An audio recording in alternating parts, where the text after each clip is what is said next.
even better to be the governor of the largest red state in America. It's sure good to be back in the Palmetto State in South Carolina. You know, I enjoy coming to places where people elect folks like Nikki Haley. And also where they love the greatest fighting force on the face of the earth, the United States military.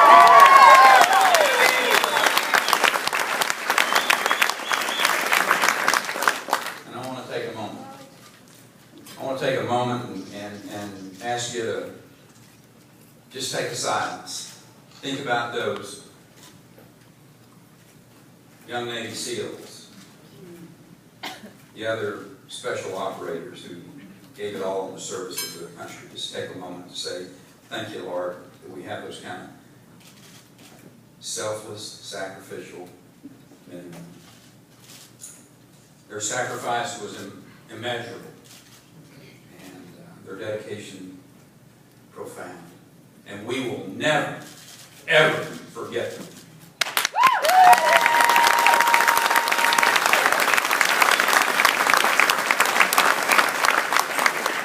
I stand before you today as the governor of Texas, but I also stand before you the son of two tenant farmers. Ray Perry, who came home after 35 bombing missions over Europe to work his little corner of land out there. And Amelia, who made sure my sister Mill and I had everything that we needed, including hand sewing my clothes until I went off to college. I'm the product of a place called Paint Creek. Doesn't have a zip code. It's too small to be called a town along the rolling plains of Texas. We grew dry land, cotton, and wheat. When I wasn't farming or attending Paint Creek Rural School, I was generally over at Troop 48, working on my Eagle Scout Award.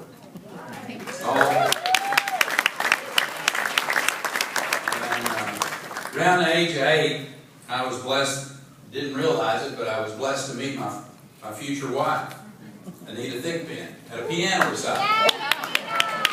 We had our first date 8 years later. And she finally agreed to marry me 16 years after that. Nobody says I am not persistent. You know, there is no greater way to live life than with someone you love. And my first love is with us today, my lovely wife, Anita.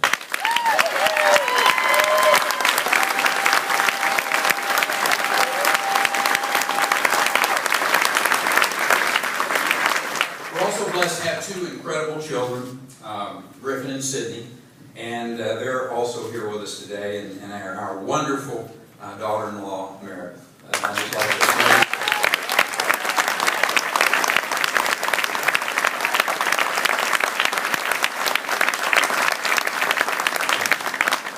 You know, what I learned growing up on the farm was a way of life. It was centered on hard work and on faith and on thrift. Those values have stuck with me my whole life. But it wasn't until I graduated from Texas A&M University and joined the United States Air Force, flying C-130s all around the globe, that I truly appreciated the blessings of freedom. You know, to paraphrase Abraham Lincoln and Ronald Reagan, I realized that the United States of America really is the last great hope of mankind.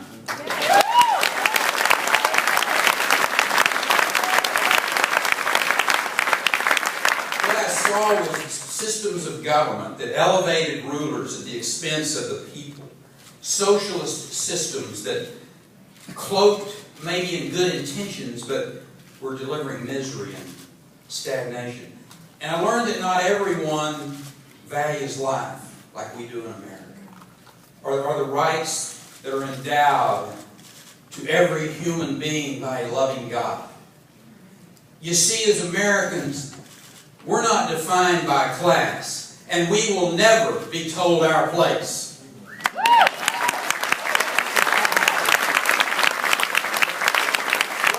What makes our nation exceptional is that anyone from any background can climb to the highest of heights.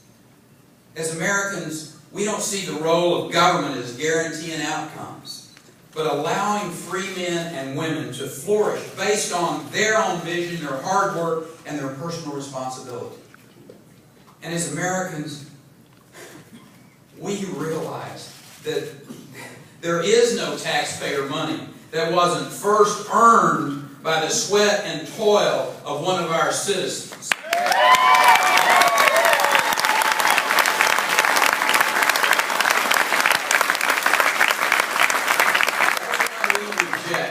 This president's unbridled fixation on taking more money out of wallets and pocketbooks of American families and employers and giving it to a central government.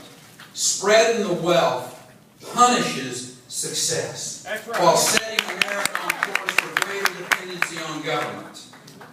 Washington's insatiable desire to spend our children's inheritance on failed stimulus plans and other misguided economic theories have given us record debt and left us with far too many unemployed. But, of course, now we're told we're in recovery. But this sure doesn't feel like a recovery to more than 9% of the Americans out there who are unemployed, or the 16% of the African Americans, 11% of Hispanics in the same position, or the millions who can only find part-time work, or those who have even stopped looking for a job. 1 in 6 work-eligible Americans cannot find a full-time job. That is not a recovery. That is an economic disaster.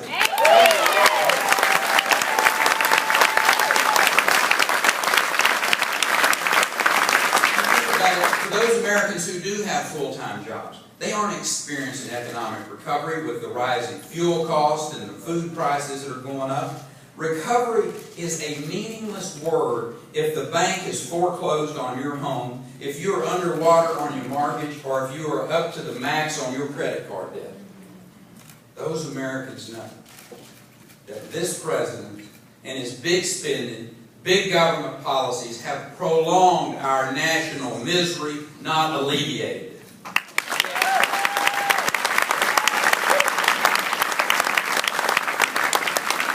And what do we say to our children? Do we say, y'all figure it out. Don't worry.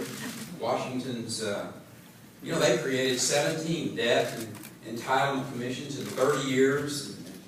But the fact of the matter is they just didn't have the courage to make the decisions to allow you to have the future that you actually deserve. That Washington wouldn't even make modest entitlement program reforms in this last debate. And the president even refused to lay out a plan for fear of the next election. How can the wealthiest nation in the history of civilization fail so miserably to pay its bills?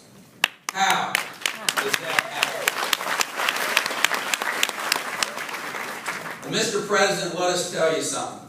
You cannot win the future by selling America off to foreign creditors.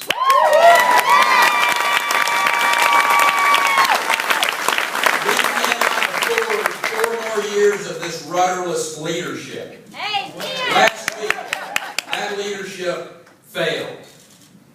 And the tax and spend and borrow agenda of this president led to the first ever downgrade of credit rating of the United States of America.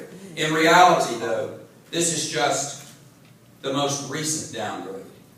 The fact is, for nearly 3 years, President Obama has been downgrading American jobs. He's been downgrading our standing in the world. He's been downgrading our financial stability. He's been downgrading our confidence and downgrading the hope for a better future for our children. That's a fact. His policies are not only a threat to this economy. So are his appointees a threat.